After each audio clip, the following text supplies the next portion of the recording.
할렐루야. 네, 하나님의 은혜가 시간 여러분께 충만하시기를 바랍니다. 우리 옆에 있는 분들과 우리 서로 축복하며 인사하겠습니다. 하나님께서 집사님에게 복 주시기를 원합니다.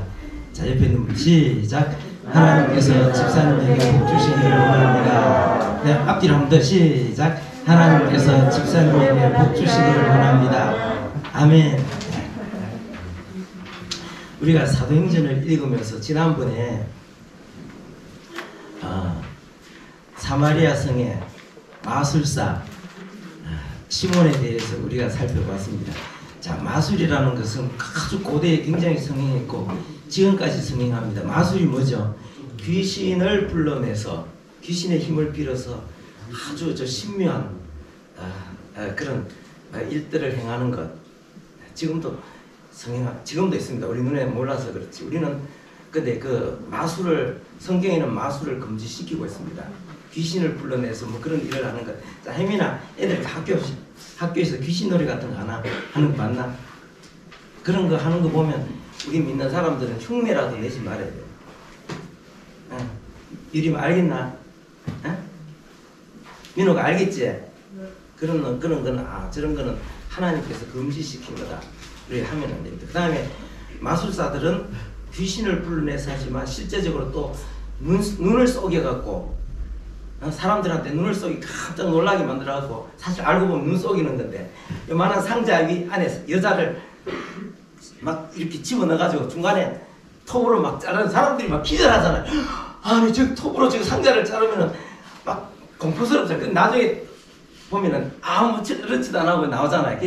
사람의 눈을 속이는 거예요. 자, 지금은 이제 뭐 시대가 그것만 따로 딱 떼어서 나가고 많은 사람들이 공연 예술로서의 마술을 행하기도 합니다. 그거는 아예 처음부터 뭡니까? 이거는 눈을 속이는 거다고 이야기를 하고 하기 때문에 그런 거는 문제가 없습니다. 그죠? 그런 거는 우리가 배워서 해도 괜찮습니다. 젊은 사람들, 아주 재기발 안 하는 사람들이 있으면 나도 마술이나 한번 배워볼까?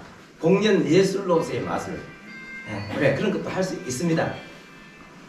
근데 이제 사마리아의 이 마술사 시몬은 마술사였고 많은 사람들로부터 추앙을 받았는데, 자, 거기에 복음이 전하여졌고 사람들이 막 손을 얹고 기도하니까 귀신이 쫓겨나가고 병든 자가 고쳐지고 또 사람이 손을 얹으니까 방언을 받고, 그러니까 그걸 보면서 야, 저 비법을 내가 전수받아서 하면 완전히 대박 나겠다, 이제 이렇게 생각하는 거예요. 여러분, 안수에서 기도가 낫는 거는 비법입니까? 그건 비법이 아닙니다. 그죠? 하나님께서 주시는 선물을 나를 통해서 이렇게 흘러가도록 하나님이 역사하시는 거다. 근데 그거를 우리가 그 비법을 돈 주고 사고 판다, 그거는 굉장히 잘못된 생각입니다. 그리고 지난번에 내가 참 너무나 사랑스러운 우리 유림이, 너무나 사랑스러운 우리 민욱이한테 돈을 10,000원씩 줬습니다. 근데 한 사람은 내가 직접 주고 한 사람은 누구를 시켜서 줬습니다. 그런데 돈을 누구를 시켜갖고 전달해 주라고 했는데 중간에 가갖고 야, 이거 내가 주는 거야, 이러면서 내 목사님한테 받았지만 내가 내한테 주는 거야. 앞으로 너 내한테 잘 보이면은 또 줄 수도 있어, 이러면서. 그러니까 네가 받았으니까 10,000원 받았으니까 이 5,000원은 떼갖고 내한테 주면 다음에 또 내가 내한테 전달해 줄게. 만약에 그렇게 한다면 어떻게 되겠습니까? 근데 하나님의 은혜도 중간에서 그렇게 하는 사람들이 있습니다. 굉장히 무서운 일. 그래서 하나님의 은혜를 돈 가지고 매매할 수 있다고 생각하는, 거래할 수 있다고 생각하는 그 자체가 하나님을 모독하는 것이고 하나님 진노케 하시는 것이다. 우리는 모든 것이 다 하나님께로 왔는데 하나님께서 거저 주신 것이다. 우리 예수 믿어 구원받은 것 무슨 대가를 지불하고 예수 믿게 됐습니까? 그저 하나님이 거저 주신 은혜입니까? 거저 주셨잖아요. 그래서 은혜라고 그러는 거예요. 우리가 기도할 때 병 고침을 얻는다, 그거 우리가 돈 내고 하는 겁니까? 하나님 거저 주시는 것입니까? 거저 주시는 것이다. 근데 이걸 갖고 자기가 만약 주는 것 같지, 헌금을 많이 하면 자기가 더 많이 줄 수도 있는 것 같이 이렇게 이야기한다는 것은 굉장히 하나님께서 진노하시는 것. 그래서 못 오가는 거다. 성경에 시몬에게 뭐라고 말씀을 네 은과 네가 함께 망할지어다. 그래서 얼마나 무서운 것입니까? 자, 이 시몬의 이름에서 따와서 시모니즘이라는 게 있습니다. 시모니즘. 한번 따라해 봅시다. 시모니즘. 시모니즘이 뭐냐면 시몬의 이름을 따서 우리가 흔히 성직매매 이런 말로 통합니다. 성직매매. 그러니까 하나님께서 주신 은혜를 그것을 거래의 수단으로 삼는 거야. 내가 너한테 하면은 하나님께 은혜를 받도록 해주겠어. 이렇게 하면은 그게 바로 이 시모니즘입니다. 성직매매. 그러니까 병을 고쳐준다든지 아니면은 성직을 돈 주고 매매 거래를 한다든지 이거 전부 다 시모니즘에 들어갑니다. 이거 여러분 이거 우리가 참 중세에 이런 일들이 굉장히 많았습니다. 수도원에 있는 교황이 있죠. 중세 가톨릭에서 이 성직매매가 엄청 성행했습니다. 위에 교황한테 뭐 무슨 뇌물을 바치면 수도원장을 주고 원장직을 주고 추기경직을 주고 부패하기가 이름 말할 데가 없습니다. 자, 우리는 하나님께서 무엇을 주셨던 간에 다 내가 돈을 벌어서 내가 참 돈을 많이 가지게 됐다. 그것도 결국은 내가 돈을 많이 번지만 그것도 결국은 알고 보면 하나님의 은혜란 말이에요. 그죠? 그래서 우리가 받은 그 어떤 것이라도 다른 사람들 앞에 줄 때는 자 밑에 마태복음 10장 5절 말씀에 이 말씀을 꼭 기억해야 됩니다. 우리가 병을 병 고침을 받기 위해서 기도를 하든 내가 하나님 앞에 말씀을 전하는 이런 은사를 받아 설교를 하든 아니면 내가 뭔가 하나님 앞에 많이 받아서 남한테 나누어 주든 모두 하나님께서 내게 이웃을 섬기고 교회를 세우라고 주신 것이기 때문에 우리가 그저 주는 것입니다. 자, 마태복음 10장 5절 말씀 한번 같이 한번 읽어봅시다. 시작. 너희가 그저 받았으니 그저 주어라.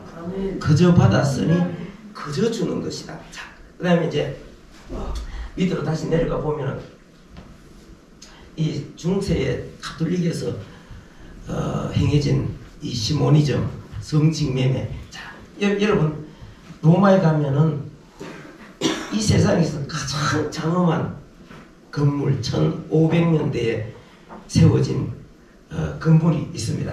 크기가 그 장엄하기가 역사적으로 문화적으로 예술적으로 그 가치는 이루 말할 수가 없습니다. 참 이게 우리 여러분 이름만 대면 아는 그 네로라 하는 그 예술가들 있잖아요.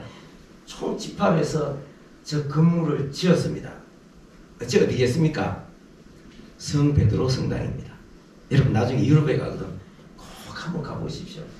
아, 들어가면 엄청난 건물, 어마어마한 그 규모가 어마어마하고 그 예술적인 가치는 어마어마합니다. 그렇지만 내가 보기에는 우상의 본부입니다. 귀신의 처소입니다. 계시록에 나옵니다.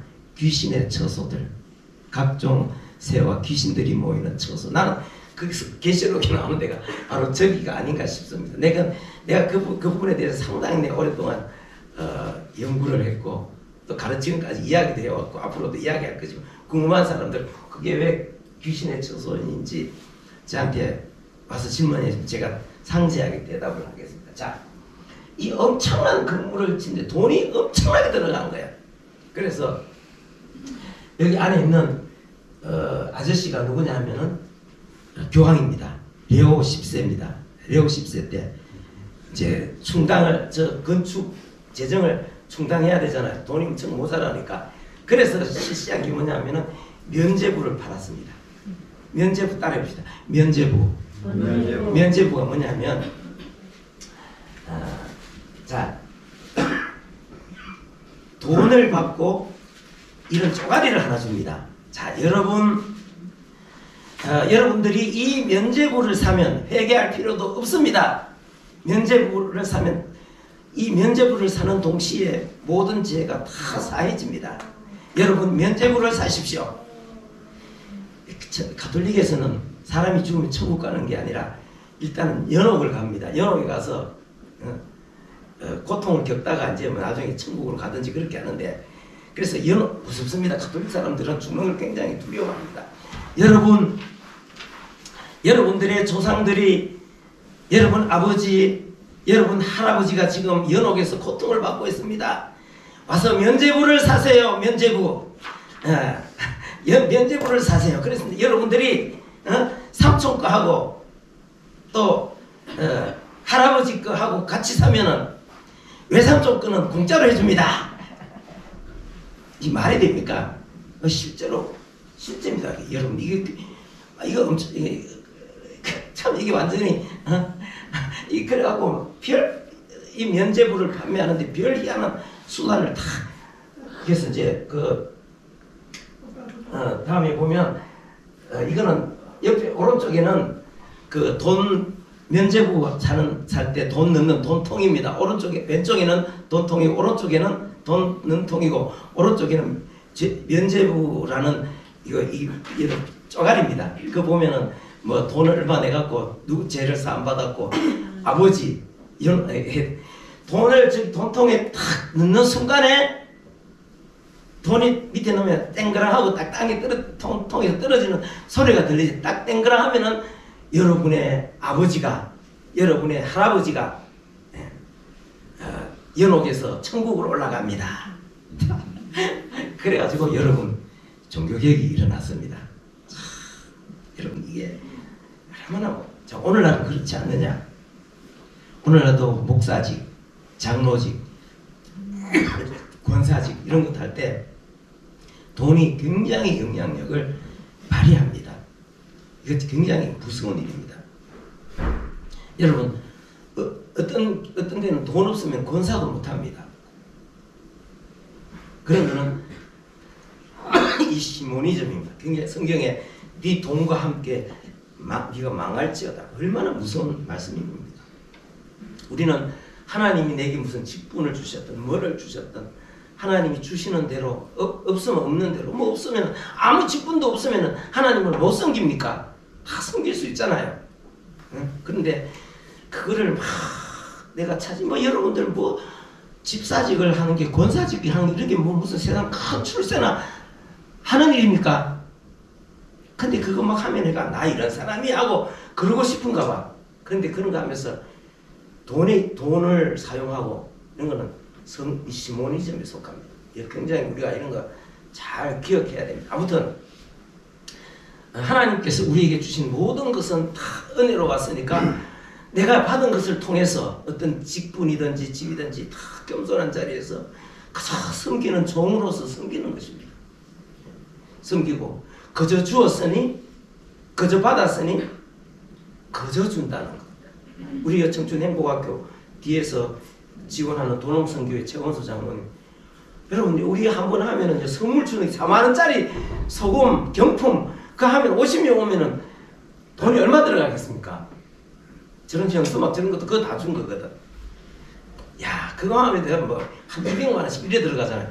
그게 한 주간에 전국에서 전국 교회 수십 군데가 하는데 그런데 그 사람들 그저 기꺼이 하나님께서 그저 주셨으니 그저 준다는 그저 받았으니 그저 준다는 이런 정신을 가지고 그렇게 하고 있는 거다. 우리는 앞으로 살아가면서 어떻든 하나님 내게 주신 거는 그저 받았으니 그저 줍니다. 그저 섬깁니다 하고 겸손하게 우리가 하여야 할 일을 하였을 뿐입니다. 우리는 그저 무익한 종입니다. 이렇게 섬길 수 있는 우리 모든 믿음의 사람들 될 수 있기를 바라겠습니다. 자 오늘은 이제 넘어가서 이디오피아 내시 오늘 성경에 보면 자 거기서 사마리아에서 복음을 전해서 막 복음을 전하는데 성령님께서 말씀하시기를 자 오늘 한번 읽어보겠습니다.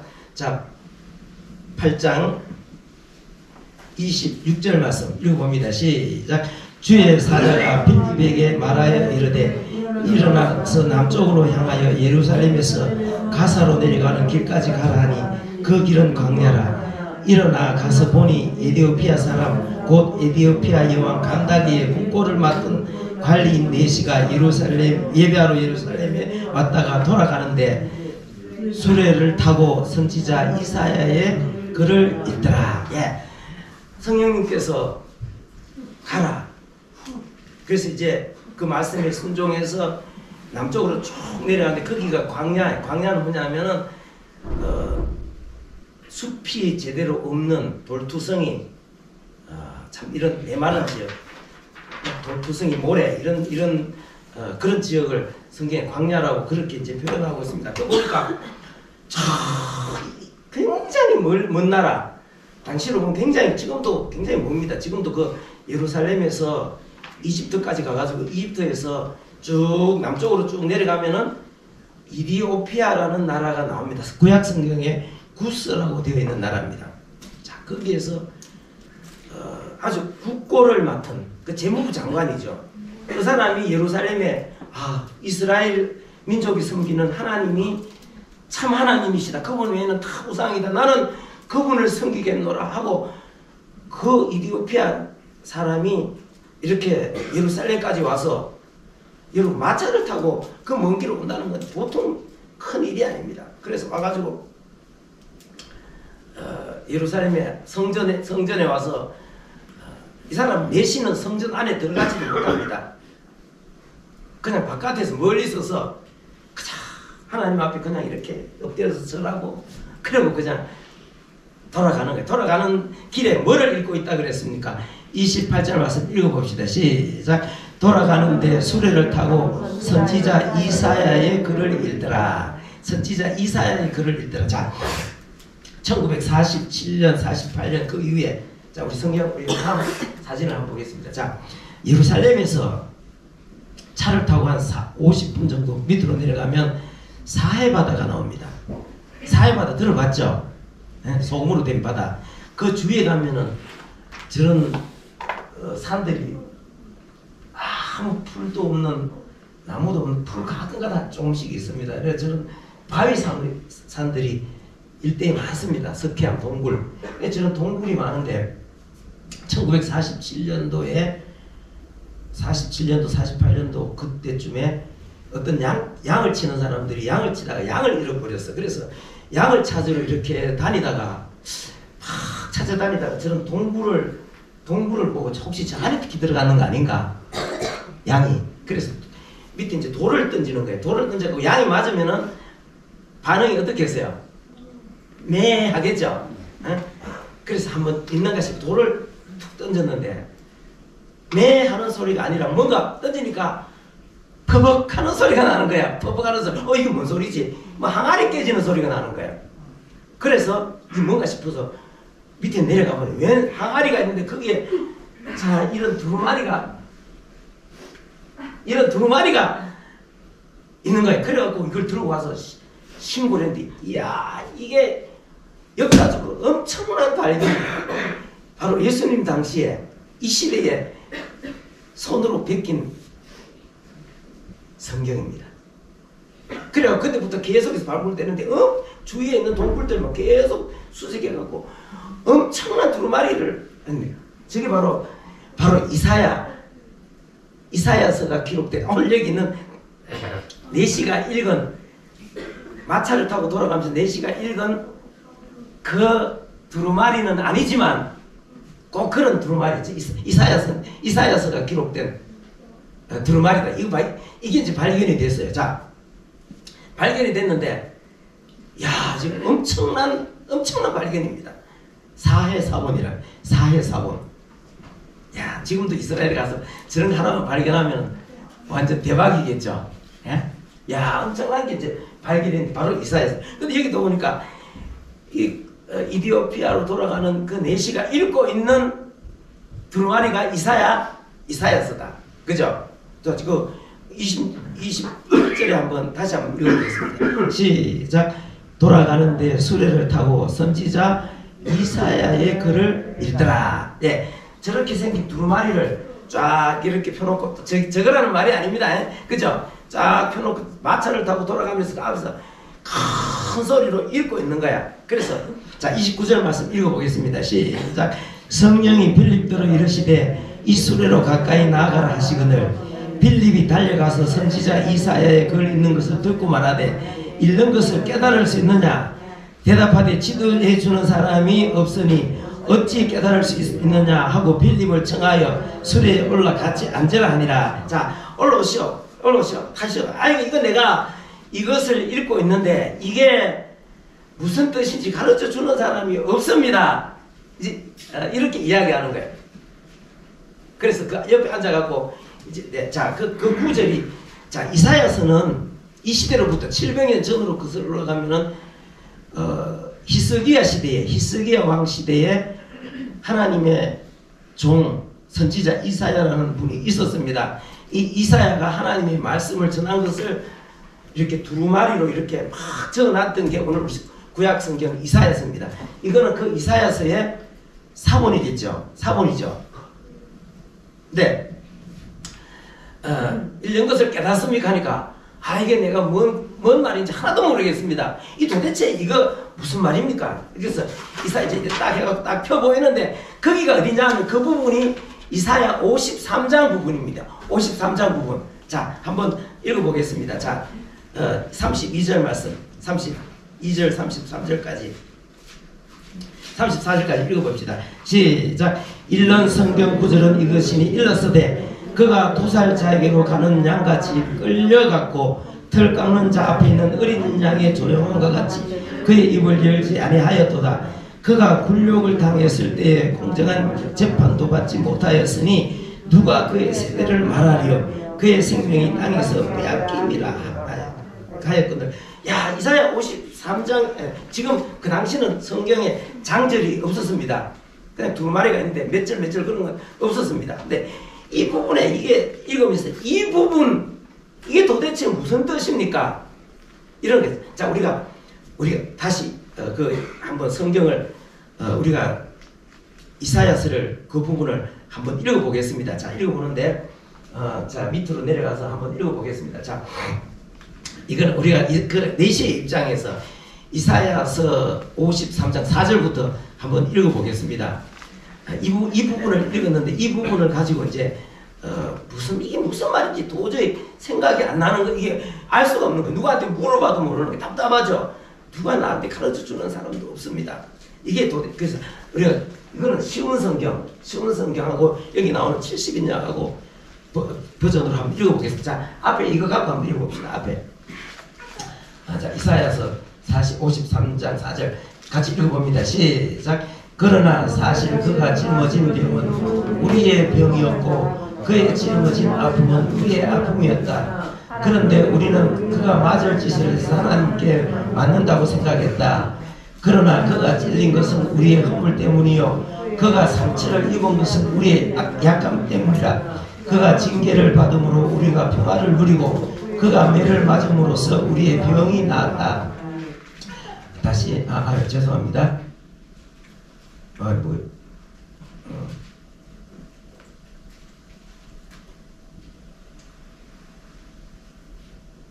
자, 8절 읽어봅니다. 시작. 그는 굴욕을 당하며 공정한 재판도 받지 못해 이 땅에서 생명을 빼앗겼으니 누가 이 세대의 악함을 말로 다 표현할 수 있는가? 이런 이야기입니다. 그 이사야 53절. 그는 여기 보면 그래서 이게 지금 이게 도대체 이게 어떤 사람이 있었는가요? 어떤 사람이 있었는데 그가 굴욕을 당해서 체포되어 가지고 공정한 재판도 당하지 못하고 사형을 당했다. 죽임을 당했다. 그 세대는 사람을 공정한 재판도 안 하고 이렇게 사람을 죽인 그 시대 사람들은 어떻게 그 악함을 다 말할 수 있겠네. 그 시대 사람들 너무나 악하다는 거야. 그러면서 이 사람 앞에 뭐라고 되어 있습니까? 앞에 그가 찔린 것은 우리의 허물 때문이요 그가 상처를 입은 것은 우리의 악함 때문이라. 그가 징계를 받음으로 우리가 평화를 누리고 그가 매를 맞음으로써 우리는 나음을 입었도다. 그 억울하게 첩보되어 가서 온갖 공정한 재판도 받지 못하고 온갖 고문을 당하고 그렇게 죽었는데 그 시대 그 사람들 너무나 악하다. 그런데 그가 죽은 것은 실상은 우리의 허물을 때문이고 그가 상처를 입은 것은 우리 악함 때문이다. 그가 징계를 받으면 우리가 평안을 누리고 그가 매를 맞음으로 우리 병이 나왔다. 자, 이렇게 고통을 당하고 공정한 재판도 못하고 죽은 사람이 누굽니까? 김하정 집사님 누굽니까? 예수님이죠. 그죠? 그 예수님인지 어떻게 알았습니까? 우리는 계속 들었으니까 아는 거지. 그러나 여기 있는 내신은 그런 거 들어본 적이 없는 거야. 우리는 예수님이 탄생하시기 700년 전에, 예수님이 땅에 오시기 전에 700년 전에 예수님이 어떻게 죽으실 것을 미리 약속하신 것이 이사야서에 기록되어 있는데 그것이 이루어졌습니다. 이렇게 이야기하니까 우리는 늘 그걸 들으니까 그게 이해가 되지만 이 사람은 그걸 들어본 적이 없잖아. 그러니까 지금 이 사람 하는 말이 여기서 억울하게 체포되어서 재판도 공정하게 받지 못하고 재판도 공정하게 받지 못하고 죽임을 당했는 이 사람 도대체 누굽니까? 이 누구를 말하는 것입니까? 사람들한테 물어봐도 모릅니다. 이러는 거예요. 자, 34절 읽어보겠습니다. 시작. 그 내시가 빌립에게 말하되 청컨대 내가 묻노니 선지자가 이 말한 것이 누구를 가리킴이냐? 자기를 가리킴이냐? 타인을 가리킴이냐? 예. 선지자 자신이 이렇게 죽었다는 거요. 아니면은 다른 사람이 누가 죽었다는 거예요. 도대체 여기서 억울하게 공정한 재판도 못 받고 죽은 이 사람이 누구요? 그러니까 우리는 들었으니까 알지. 이 700 예수님 이렇게 죽으시기 700년 전에 기록된 말씀인데 모르지? 여러분, 여러분 근대 국가, 현대 민주주의 사회에서는 인권을 굉장히 중요시합니다. 인권을 중요시하는데 모든 사람들이 참 인간의 권리를 가지고 살아야 되고 죄를 지은 죄수조차도 그 권리를 누려야 됩니다. 그래서 여러분 옛날에 조선시대는 사람이 어떤 혐의가 있으면 잡아가서 어떻게 합니까? 어떻게 합니까? 사람을 특히 특히 우리 사극 보면 나오잖아요. 그죠?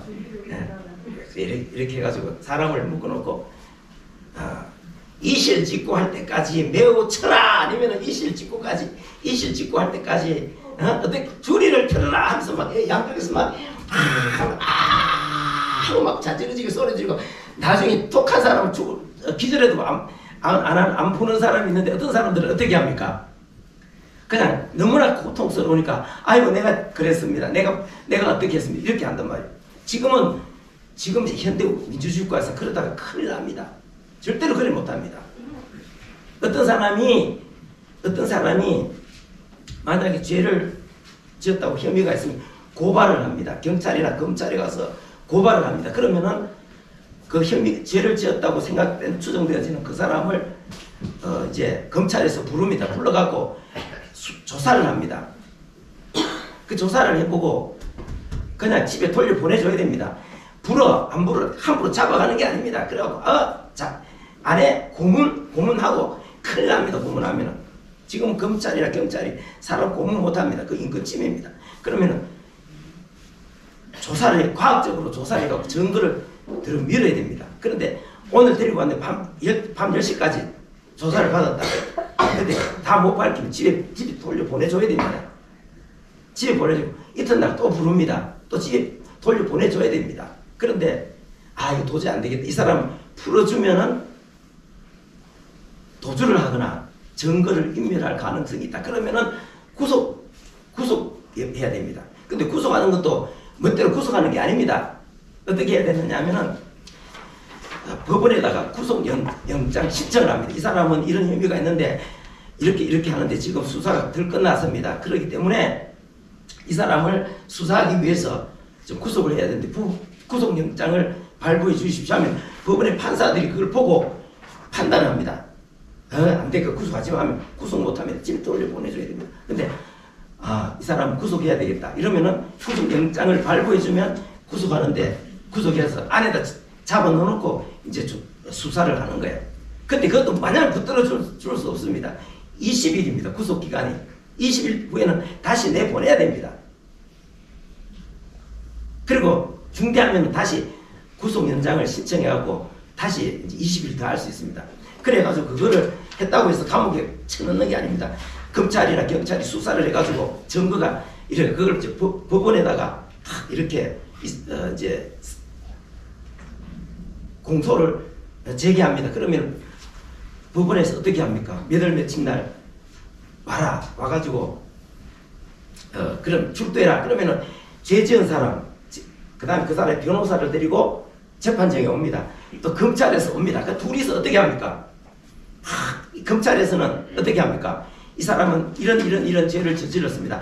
이 증거입니다. 이러면 또 반대쪽에는 어떻게 하겠습니까? 우리는 그런 죄가 없습니다. 그건 내가 한 것이 아닙니다 하고 변호사하고 막 둘이서 다툽니다. 1차 그거 공판이라고 합니다. 공판 1차 공판 2차 공판 쭉 하고 나서 나중에 이제 선고하는 날이 있습니다. 함부로 그 법의 절차를 따라가지고 그렇게 사람들 여러분 박근혜 대통령 대통령으로서 끌려 내려와가지고 감옥에 들어가서 1737일 동안 감옥에 있다가 풀려났습니다. 이런 법적인 절차가 밟아졌겠습니까? 안 밟아졌겠습니까? 하나도 전부 다 불법입니다. 전부 다 불법입니다. 나중에 그 밝혀지면 앞으로 감옥 갈 사람 많습니다. 대통령은 특히 재임 기간에 현직 대통령은 그렇게 끌어내갖고 수사하는 게 아닙니다. 그 나중에 대통령직이 끝나면은 이제 그걸 검찰에서 불러갖고 뭐 수사라든지 현직 대통령은 그런 일 갖고 돈을 받았니 안 받았니 나중에 다 그런 것들이 다 허위라는 사실이 다 드러났잖아요. 앞으로 지금 감옥 갈 사람 많습니다. 그래서 윤석열 또 대통령 박 대통령 그렇게 불법 수사하는데 처음에 같은 패였잖아요. 나중에 대통령 당선되고 나서 가서 항상 죄송했습니다. 나중에 제가 명예를 다 회복시켜 드리겠습니다. 앞으로 여기에 엄청나게 많은 불법들이 있습니다. 어느 누구도 우리나라 대한민국 국민이면은 공정한 재판을 받을 권리가 있습니다. 함부로 사람 막 구속하고 집어넣고 그런 거 없습니다. 박근혜 대통령 1737일 동안 감옥에 있는 동안 전부 다 불법입니다. 그 나중에 여러분들이 보면 아시겠죠. 얼마나 밝혀질지는 모르겠지만. 그런데 여기도 마찬가지. 예수님 당시에도 로마 법원 사람들이 그 함부로 인신 구속하고 고문을 하고 그럴 상황이 아닙니다. 그렇게 안 돼도 장치가 되어 있습니다. 구약 성경에도 사람들 재수라고 해서 함부로 데려가고 막 체포해가 가져가서 고문을 하고 그런 거 없습니다. 그런데 예수님은 어땠습니까? 예수님 재판도 전부 다 불법으로 이루어진 것입니다. 불법으로 이루어져갖고 불법으로 그냥 사형시킨 십자가에 그냥 처형시킨 겁니다. 그 전부 다 불법입니다. 그러니까 선지자 이사야가 자 성경 700년 전에 이미 그것을 예언을 한 거죠. 다시 한번 읽어보겠습니다. 자 거기 성경 다시 한번 읽어보겠습니다. 자 8장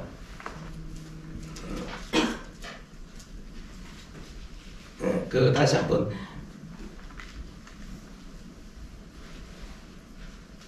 자 32절부터 33절까지 다시 34절까지 다시 한번 읽어봅시다. 시작.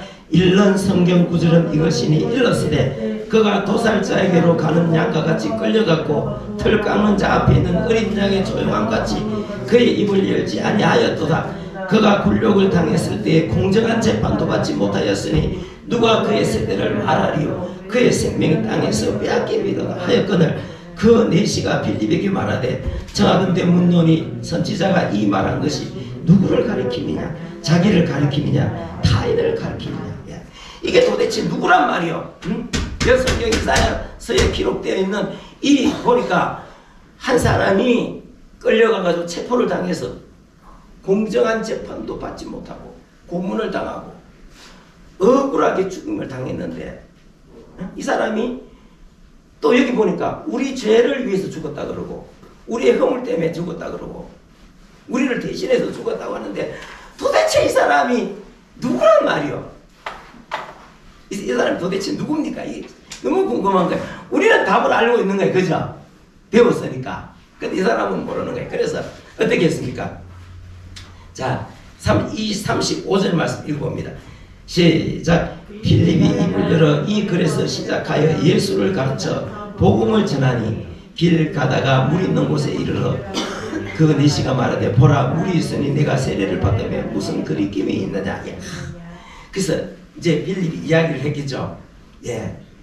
지난 6월절에 예루살렘에서 이런 일이 있었습니다.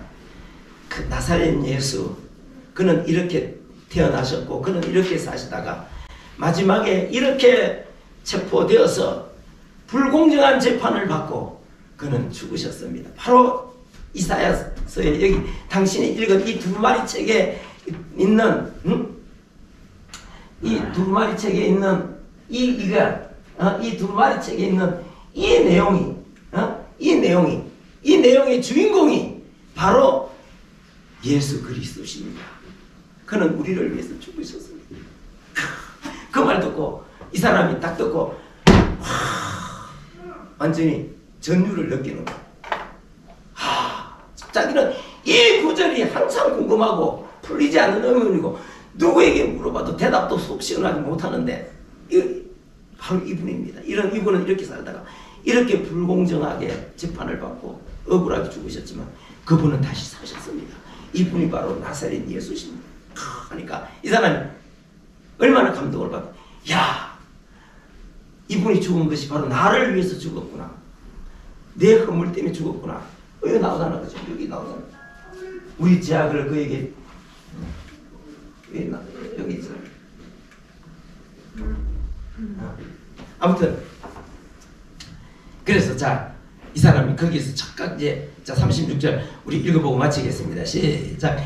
길 가다가 물 있는 곳에 이르러 그 내시가 말하되 보라 물이 있으니 내가 세례를 받음에 무슨 거리낌이 있느냐 하고 38절 이에 명하여 수레를 멈추고 빌립과 내시가 둘 다 물에 내려가 빌립이 세례를 받고 거기서 내려가서 나는 예수님을 믿습니다.